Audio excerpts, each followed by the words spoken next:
2024년 1월 30일입니다. 오늘 우편물 보내려고 우체국에 아침에 갔다 왔는데 날씨는 괜찮은 것 같아요. 바깥 활동하시기 좋으니까 좀 산책도 좀 하시고 그러면 괜찮을 것 같아요.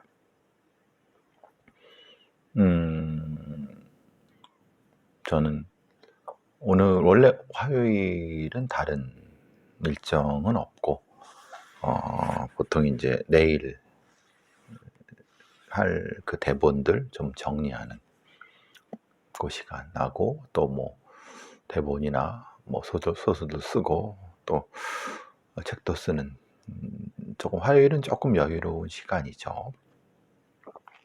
어떻게 보면 준비 시간 같은 그런 시간입니다.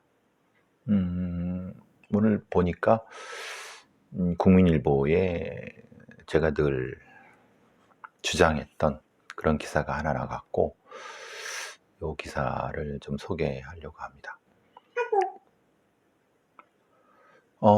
근데 이제 그 전에 그 이재명 대표 피습에 대한 그 사건, 검찰의 사건 발표를 제가 다뤘었죠. 근데 이제 그때도 제일 걸리는 게 간접적으로 이 김 씨한테 영향을 미쳤던 게 무엇일까? 이 부분에 대한 것이 필요하지 않을까라는 생각도 분명히 제가 말씀을 드렸습니다. 즉 말하자면 이 사람의 죄가 장기간에 걸쳐서 일종의 의식화된, 그러면 그걸 의식화해서 직접적으로 아니면 간접적으로 어떻게 무엇이 이재명 대표를 그렇게 죽이기 위해서 잔혹하게 목을 찌르는 어떤 연습도 하고 훈련도 하고 여러 가지 몇 달 거의 그 이상의 그걸 거쳐갖고 이것도 했으며, 그리고 실제로 당적은 안 밝혀도 상관없지만은 특정한 당적에 오랫동안 있다가 예를 들면 민주당적으로 바꾼 이유가 실제로 어떤 다른 그 정치적인 테러를 실행하기 위한 구체적인 목적이라고 하면은 혹시 그것을 사주하고 선동한 이 유튜버라든가 아니면 SNS상의 어떤 이런, 분명히 이거는 존재할 수가 있는 겁니다. 가능성이. 말 그대로 이 사람이 검찰 발표대로 장기간에 걸쳐서 기획하에 흉기를 사용했다고 하는 것 자체라고 하면은 이 사람은 공무원도 했고 공인중개사도 했는데 어떻게 그런 사람이 이렇게까지 변하게 됐는가에 대한 과정에 대해서 설명하기 위해서는 그가 어떤 방식으로 의식화됐는가에 대한 부분이 분명히 설명이 돼야 된다는 거예요. 그리고 그러기 위해서는 당연히 남기는 말이라든 아니면은 그가 접촉했던 사이버 공간에서의 어떤 영향을 받은, 그게 동기적 모방이든 수법적 모방이든, 그러니까 결국은 어떤 유튜브 사이트든 아니면 어떤, 제가 이제 말씀드린 에로토매니아 같은 경우에는 분명하게 이 사람한테 영향을 준 어떤 매체들이 존재한다. 그러니까 근데 이제 분명한 것은 조직화는 어렵다. 왜냐하면 의식화가 높이 가는 만큼 조직화는 거기를 못 따라간다. 이게 기량 관계다. 그 말씀을 반비례 관계다 말씀을 이전에도 제가 드렸었죠. 그러니까 그런 것이 실제로 명확하지 않으니까 이제 검찰에서는 뭐라고 하냐면은 이렇게 하는 거죠. 그러니까 모티브는 이미 설명을 했어. 왜?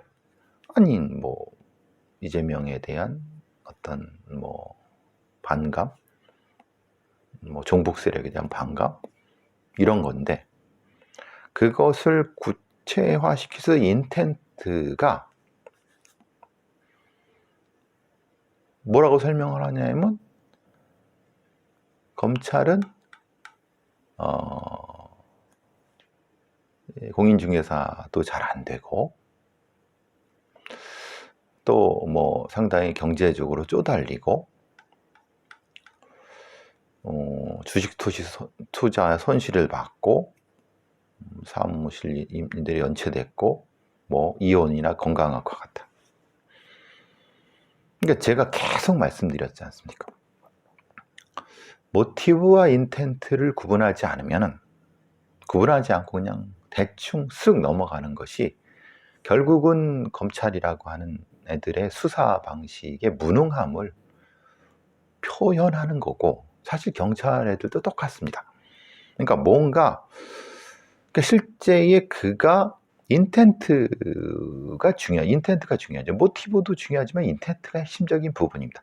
모티브는 형량의 뭐 감경이나 이런 거 관련되지만, 인텐트는 그의 주요한 동기입니다.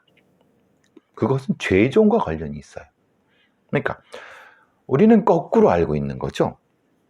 모티브가 죄종과 관련이 있고 인텐트가 형량과 관련이 있다고 생각하지만 사실은 그건 아닙니다.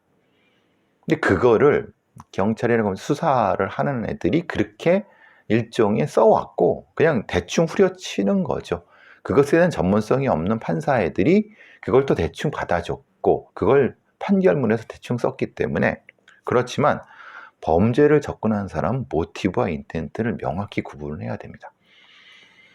근데 실제로 모티브와 인텐트를 구분해서 수사를 하지 않고 알면서도 어떤 의도를 가지고, 그러니까 범죄를 은폐하든 아니면 무엇인가를 조작하든 왜곡하든 어떤 의도를 가지고 사실은 인텐트를 후려쳐 버리는 경우가 상당히 적지 않게 많았다는 겁니다. 그게 이제 제가 계속 그래서 구체적으로 그 사건에 대한 수사 기록을 공개해라 라고 하는 이유가 그겁니다. 사실은 이 사람은 어떤 특정한 형태의 모티브와 인텐트가 있어. 그런데 그거를 사실은 설명하게 되면 사실은 다른 배우가 들어가거나 아니면 다른 어떤 영향을 미치는 어떤 존재가 드러나서 실정법상으로는 처벌받지 못하게 될지라도 도덕적으로는 아니면 상당히 비난을 받을 수 있는 상황이 존재하기 때문에 그거를 의도적으로 이렇게 뭉개려고 흔한 얘기들을 하는 겁니다. 그게 뭐냐면 가난했어요, 이혼했어요, 어떻게 경제적으로 쪼들렸어요. 경제적으로 쪼들린 사람들이 대부분 범죄를 합니까? 이혼한 사람들이 범죄를 합니까? 아니면 주식 투자에 손실 난 사람들이 범죄를 대부분 합니까? 아니, 이거는 말 그대로. 그래서 제가 늘 어떤 연쇄살인범을 잡았다고 하는, 아니면 지가 수사했다고 하는 뭐 경찰이나 프로파일러 이런 애들이 그런 소리를 해대는 겁니다. 뭐 옛날에 뭐 어떤 뭐 경제가 안 좋았고 뭐 성범죄를 당했고, 그래서 얘의 모티브가 뭐 인텐트가 뭐야? 그걸 구분을 해야지. 다 가난하고 다 힘든 시대에 살았던 사람들인데 걔만 그러면 연쇄살인을 했다? 그건 말이 안 되잖아. 그러니까 즉 말하자면 이런 수사를 발표하는 애들이나 수사를 했던 애들이 항상 의도를 가졌던 의도를 가지 않았던 이런 방식으로 소위 말하는 이 수사사법의 수요자들, 그러니까 진짜 필요한 국민들이나 시민들한테 소위 일종의 후려치기를 하는 이런 경우들. 그러니까 제가 가장 싫어하는 말이 그겁니다. 가난했다, 쪼들렸다, 이런 것들. 아니, 그게 원인이 될 수는 있죠. 그런데 그게 주요한 인텐트냐? 근데 그건 아니에요. 그러니까 이거를 얘기하지 않으려고 다른 어떤 인텐트를 얘기하지 않으려고 갖다 붙인 거예요. 제가 그래서 늘 말씀드린 바가 이런 거잖아요. 야, 실제로 이 범인은 이 공인중개사 영업이 부진하고 사무실 임대료가 연체된 것은 원래 연체되고 힘들어갖고 이재명을 죽이려고 한 것이 아니라 사실 요 시기나 그 이전에 정치에 상당히 어떤 특정한 뭐 누구든 뭐든의 의식화가 돼갖고 그쪽으로 신경을 쏟다 보니까 당연히 주업에 관심이 없고 그러면 부동산 하는 것도 사실은 뭐 좀 어려워하고 그러잖아요. 저한테 이 상담 의뢰를 한 어떤 사람은 2년 전, 3년 전에는 상당히 성실하고 막 그랬다고 그래요. 2003년도 2년이면 2021년쯤 되거든요. 그죠? 그럼 뭐 그때쯤? 근데 그때는 사실 꽤 됐다고 해요. 그런데 검찰 발표는 2019년도부터 퉁쳐갖고 영업부진, 주식토지 투자 손실, 임대료 연체. 아니 그게 아니라 우리가 2019년도쯤에 그럴 수도 있죠. 영업이 부진했으면 그 영업 부진이 아주 쪼달렸느냐 아니면은 남들 못하는 것처럼 그 정도 했고 조금 못했냐 이러면 이거는 여기와는 관련이 없죠. 근데 그냥 퉁쳐갖고 뭐 대충 그때부터 힘들었네 라고 하는 식으로 후려치는 거죠. 그러니까 아니 그게 아니라 대충 그때쯤에 상당히 의식화가 진행이 돼 갖고 관심이 좀 덜하고 그러니까 당연히 주업에 관심이 떨어져 갖고 영업이 스스로 영업을 좀 안 하게 된 거고 그러니까 당연히 가끔 가다가 사무실 임대료 연체되는데 그것도 사실은 예전엔 안 했다고 그래요. 최근에서야 연체됐다고 6개월 정도? 그럼 그거는 선후차 원인과 결과가 바뀐 거죠. 그리고 주식수사 손질이라고 하는 것은 얼마나 손실을 받았어? 아니 사실은 몇 천만 원 받았다. 아니 근데 그게 중요해? 뭐 몇억이나 몇십억 했다. 뭐 몇십억까지는 아니고 몇억이나 이랬다고 하면 그냥 충격을 받았죠. 근데 대충 한 몇 천만 원 아니면 그거가 사실은 뭐 살인을 하고 이건 아니잖아요. 그러니까 뭔가 그리고 건강악화라고 하는 건 뭐냐? 건강악화가 주요한 거냐? 아니면 나이가 들어갖고 자연스럽게 되는 거냐?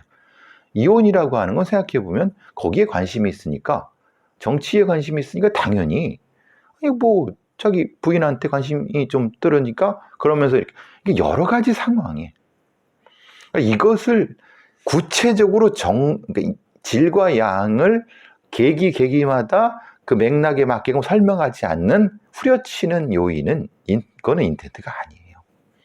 그런데 경찰이나 검찰같이 수사하는 애들은 이걸 이렇게 후려쳐갖고 자기 어떤 개인 아니면 그 기관이나 어떤 특정한 목적에 이렇게 이득을 얻으려고 하죠. 제가 그래서 이 수사 결과 발표할 때 사실은 이런 건 사실 신뢰하지 않습니다. 얘들이 전체 수사 기록을 보고 이 기록을 다시 구성을 해갖고 이래야지 결국은 요 수사 기록이 아닌 요거 뭐 결과만 가지고 이런 식의 수사를 하니까 맨날 거기에다가 뭐 지들은 수사 되게 잘한 것 같지만 사실은 맨날 그 밥에 그 나물들밖에 아닌 거 아닙니까? 제가 그래서 경찰이나 검찰 수사하는 애들 이렇게 제가 개무시하고 함부로 얘기하는 건 그겁니다. 아니 좋아, 니네들이 진짜 잘했어? 좋아, 그럼 니네들 수사 기록 가져와 봐. 어느 맥락이 어디서 어떻게 해서 연결하는 거 통으로 다 그냥 이래다 끄집어갖고 모으는 건 그건 수사가 아니에요. 그건 그냥 자료 모으는 거예요. 수사가 뭔지도 모르는 애들이 자료만 모아두고 하는 거예요. 특히 이런 거죠. 통합심리분석 결과 김 씨가 분노감과 피해의식이 뚜렷하고 편협한 시야하며 맹목적으로 그렇게 됐다. 누적된 반감, 적개감. 그런데 이 사람이 분노와 피해의식이 이게 원인이었나 결과였냐. 즉 의식화된 결과에 분노와 피해의식이 뚜렷한 건 당연하죠. 그렇지 않습니까?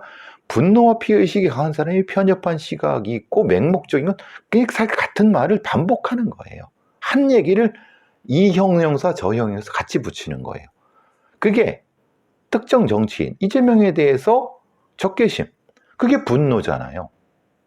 피해의식이고 편협한 거잖아요. 그러니까 이런 그 말 같지도 않은 통합심리 검사는 진짜 검찰의 그 저희 대검찰청의 그 뭐 통합 뭐 심리 분석센터인가 그 행동 분석하는 애들 좀 수준이 너무 처참하고 그냥 어떻게 이렇게 단순하고, 근데 사실 걔네들은 실제로 이런 종합적인 건 하지 못할 겁니다. 그러니까 하라는 대로 하니까 지들이 이렇게 했지만은 결과는 이렇게 쏟아부으니까 요 며칠 사이에 한 사람에 대한 심리 분석을 이렇게 한다? 말 같지도 않은 소리입니다. 그러니까 프로파일러라고 하는 애들도 마찬가지고 대검찰청이 심리 분석을 하는 애들이라고 해도 실제로는 그래서 내가 얘네들 무능하고 사실 이게 그냥 허접하다라고 하는 게 바로 그런 것 때문에 그런 거예요.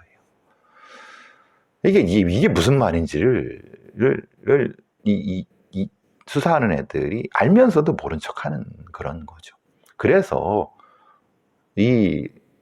제가 다시 한번 이 이재명 대표 피습 사건에 이걸 가지고 사건 기록은 진짜 분석이 돼야 된다. 이따위로 수사하면 안 된다라고 하는 게 그것 때문에 그러는 거고요. 마찬가지로 배현진 피습범에 대한 부분도 그런 거예요. 얘가 분명히 정신적으로 문제가 있어요. 상당히 심각한 형태의 어떤 정신적인 어떤 어려움이 있었어요. 근데 그게 어디에서 오는 거냐? 청소년기에 상당히 이 감정적으로 변하는 그 과정에서 다른 청소년들도 그 정도의 어떤 애들도 비슷한 거냐? 그게 이제 일종의 관종과 사이버 공간에서 이거가 연결되지만 그게 꼭 얘처럼 정치적인 형태로 표출되고 정치인에 대한 표출됐다고 하는 건 이것은 또 다른 어떤 배우 문제가 아니에요. 얘가 이렇게 정치적으로 아니면 극단적으로 행동하게 된 어떤 뭐가 있어요. 그게 인텐트가 되겠죠. 그러니까 그런 부분을 찾는 부분이 중요하거든요. 근데 그런 걸 하지 않고 이제 또 이제 보니까 엉뚱한 거 지금 두지고 있는 것 같으니까 도대체 수사의 기본적인 ABC도 모르는 애들이 잡고 있으니까 좀 답답하다. 그 말씀을 다시 또 드립니다. 다시 또. 자, 원래 하고자 했던 건 이겁니다. 가석방 제도에 대한 비판이었어요. 살인범도 선처하는 가석방. 매년 수천 명 사회 풀려. 제가 이건 매번 말씀드립니다. 재작년만 해도 가석방 허가된 게 10,000명이 넘습니다. 여러분 생각해 보세요. 우리나라의 교도소, 구치소 다 모았고 수용된 사람들이 53,700명, 대충 54,000명 왔다 갔다 합니다.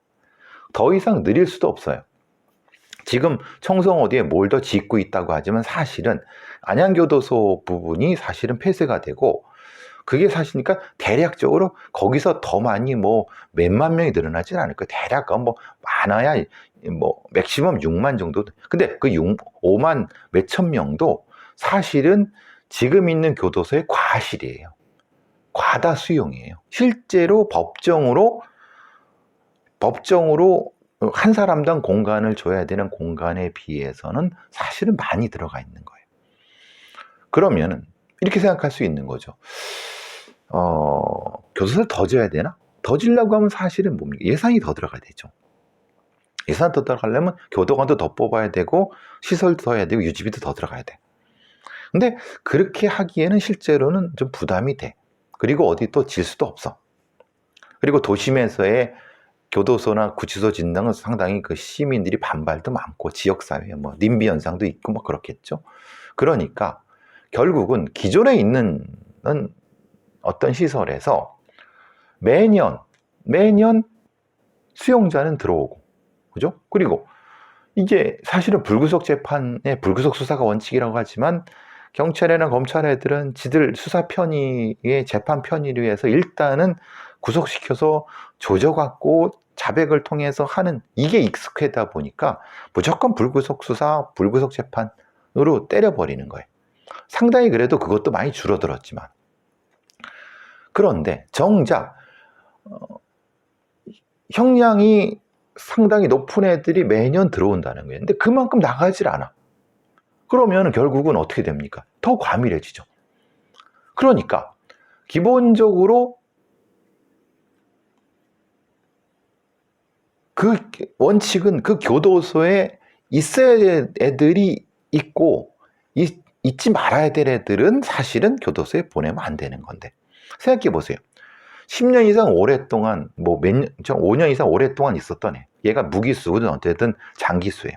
걔들은 5년 있어. 근데 지금 들어온 뭐 형량이 5년이나 뭐 아니면 3년 이런 애들은, 얘네들은 1년 해고 내보낼 수가 없잖아요.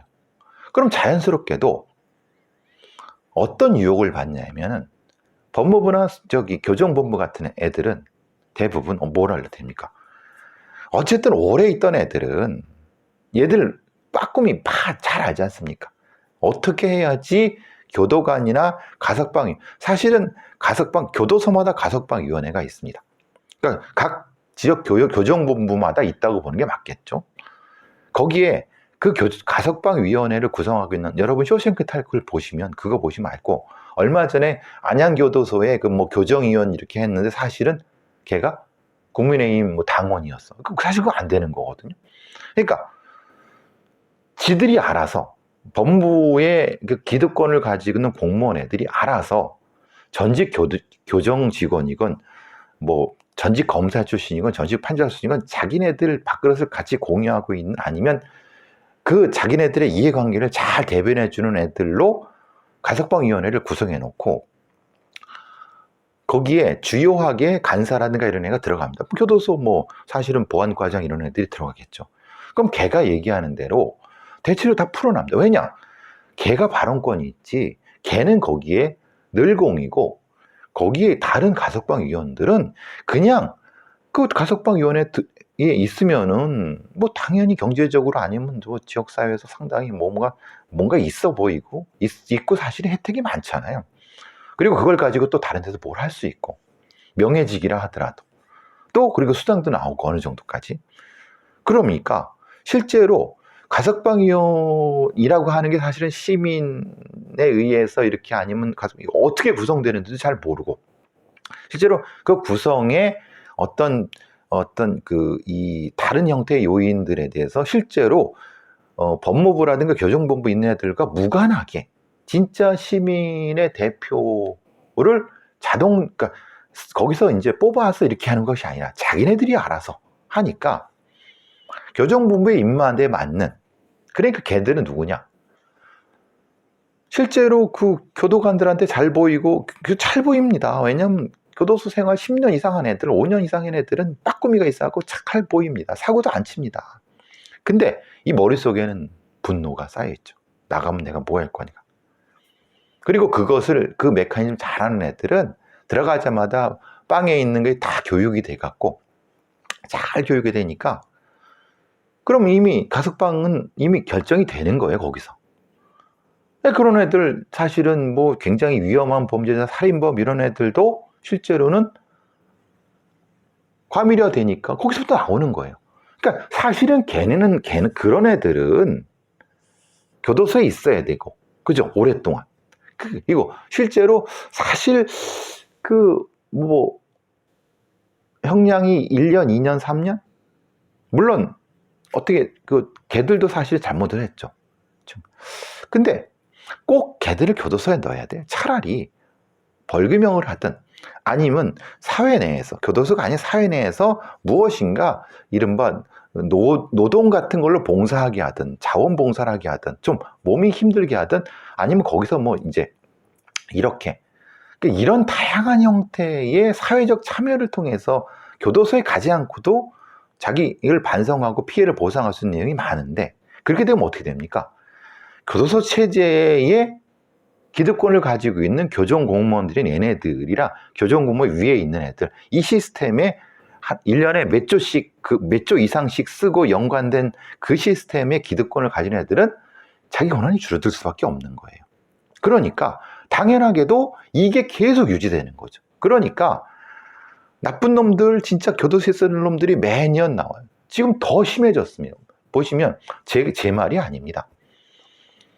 2023년 교정통계연보를 보면 2022년에 1만 281명이 가석방을 받았어요. 그리고 2013년도에는 가석방이 6,148명이었는데 2016년에 7,000명, 17년에 8,000명, 2020년에 9,000명 이렇게 돼요. 이게 왜 그럴까라는 걸 잘 생각해 보세요. 이게 아마 박근혜 정권, 이명박 정권, 박근혜 정권 넘어서고 이게 지금 뭐 문재인 정권 이렇게 하면서 이들한테 기본적으로 무엇인가 상당히 교정 공무원에 대한 권한 문제라든가 기득권 문제 연결이 되고 상당 부분 상당히 많은 형태의 범죄가 발생함으로써 거기에 대한 그러니까 범죄를 예방하려고 하는 어떤 데 예산을 쓰는 것이 아니라 범죄 발생을 했으니까 때려잡아갖고 무조건 교도소에 넣는 건 좋아. 그러면 과밀하니까 누군가 나와야 되잖아요. 그럼 나쁜 놈이건 귀악한 놈이건 많이 산 놈부터 내보내는 거예요. 이게 지금 이 문제입니다. 무기징역을 언도받은 악랄한 범죄자도 2015년부터 석방되고 이게 국민일보 기사입니다. 형기 10년 이상을 받은 자로 국한하면 2016년부터 매년 형기 10년을 받은 흉악범들이 매년 100명에서 200명씩 가석방이 되고 있어요. 실제로 이렇게 돼갖고 다시 이놈들이 2022년에만 630명이 가석방 허가자가 3년 내에 다시 범죄를 저지르고 들어와요. 2020년에 495명. 그러니까 수백 명씩 다시 범죄를 저질러요. 그러니까 가석방된 살인범이 또 살인을 저지르는 거 여러분 요즘 계속 많이 보시죠. 근데 법무부라는 놈들이 하는 소리가 가석방 심사 가석방 심사에는 여러 조건이 있어갖고 적합한지 일률적으로 말하기 어렵다. 그건 뭐냐면 지들 지역 교정본부나 이런 데에서 가석방위원회를 만들어 놓고 거기가 지들의 어떤 그 교정본부나 이런 교정하는 사법 기득권자들의 그걸 유지시키기 위한 어떤 튼튼한 어떤 거예요. 거기다가 이제 미국 같은 경우는 이제 교도소 기업, 사기업이 들어와서 이것을 또 유지합니다. 그러니까 오히려 미국 같은 경우 교도소 사기업 놈들이 오히려 이런 나쁜 놈들을 가석방시키면 어떻게 됩니까? 그런 놈들이 나가서 또 범죄를 저지르고 또 들어와요. 이렇게 들어오면 당연히 국가는 교도소에 돈을 줄 수밖에 없어요.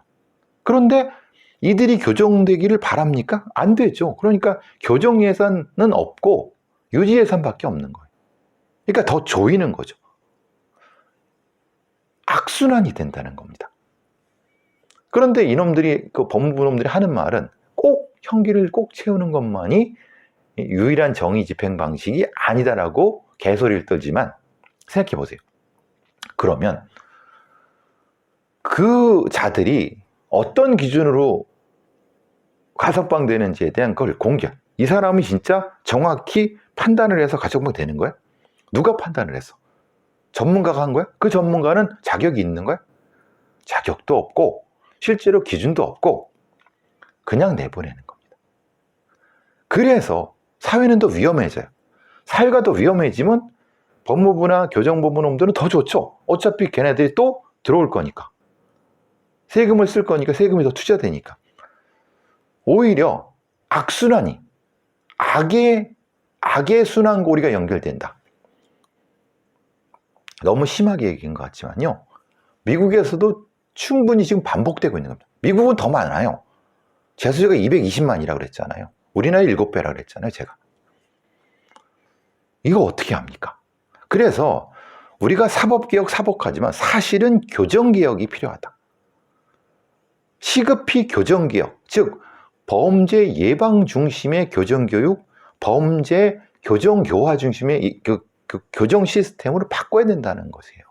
그러지 않으면 이들에 의한 범죄, 이 피해자들, 시민들 이걸 어떻게 감당할 거냐. 이게 오늘 하고 싶은 말씀이었습니다. 목이 갈라지는. 저만 이렇게 그냥 광야에서 쥐새끼 한 마리가 떠드는 것처럼 이게 우리가 개혁이 안 되면요. 왜 그런지도 모르고 흉악한 범죄가 계속 터져요. 여러분 왜 그런지 모르죠? 근데 이 시스템이기 때문에 당연히 터지는 거예요, 이거는. 매우 당연한 얘기입니다.